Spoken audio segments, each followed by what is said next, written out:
Meike strikes again. What can I say? It is their year. They released so many great budget lenses that can make a lot of people happy. The 85mm f1.4 super sharp portrait lens, the 50mm f1.8 again a sharp budget lens, and now the 35mm f2 autofocus lens. My name is Andrei Dima, I'm a professional travel photographer, and today I'm going to review the Meike 35mm f2 on the Nikon ZF. Just like the other recently released Meike lenses, the build quality is good. The lens is made from plastic, but good quality plastic.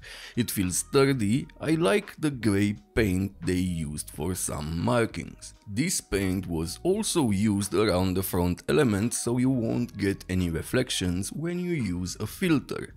There is an AF on-off switch that stays well in place and makes a satisfying click when used.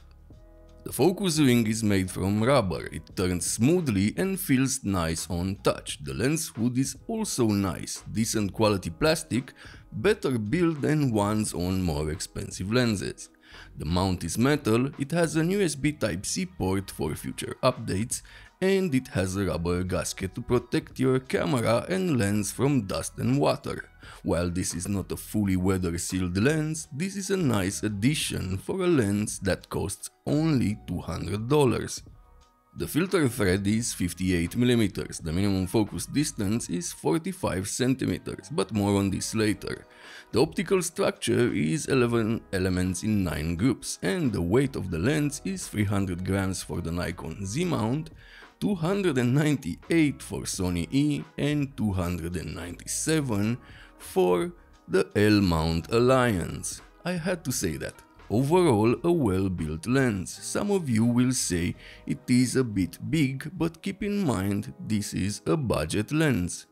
The autofocus for photography on the Nikon ZF is fast and accurate. While I used the lens, I only missed a couple of shots, 3 to be more exact, in low light while using continuous autofocus. On other cameras, the focus may behave differently.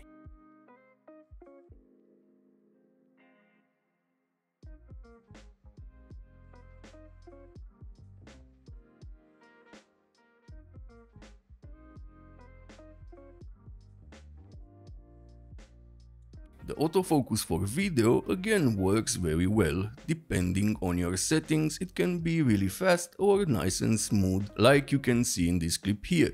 Too bad that the lens has some focus breathing. The lens also did a great job in low light at a small rock concert, never losing focus.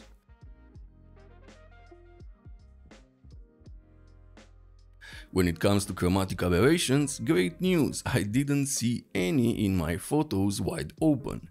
The same with Loca. The one thing you will notice wide open is vignetting, but that is easily correctable in post. Stop down to f4 and it goes away. The image quality is decent in the center, starting with f2. Decent contrast and plenty of details, but the corners are slightly softer, and you can see a bit of vignetting. Stopping the lens down to f2.8 improves the image overall. The center gets a small boost in contrast and a bit more sharpness. The corners look great now. Stop the lens down to f4 and you will get better results in the corners, more contrast and details. The center sees a small improvement, but it looks great. At f5.6 the overall image is great, like on most lenses, crisp from corner to corner. Now let's talk about the image quality at minimum focus distance. As you can see here at f2, it is a bit soft, but you can see plenty of details. Stop down to f2.8 for a super crisp image. Again, a decent performance from a $200 lens. Flare. You can see some flare if you shoot directly into a powerful source of light, but they look good in my opinion. Overall, a good performance from the Meike 35mm f2 in my opinion. And keep in mind I tested this lens on the Nikon ZF. On a higher megapixel camera, this lens may perform differently. The build quality is nice, the rubber gasket is a plus for a lens in this price range, it has good autofocus for photography and video, the image quality is good starting from f2, what's not to like? So if you are looking for a budget 35mm with a bright aperture for your Nikon camera, you should consider the Meike 35mm f2. If this video was helpful, please subscribe, like, and if you want to support the channel even more, use the links in the description at no extra cost to you. Thank you for watching, see you next time.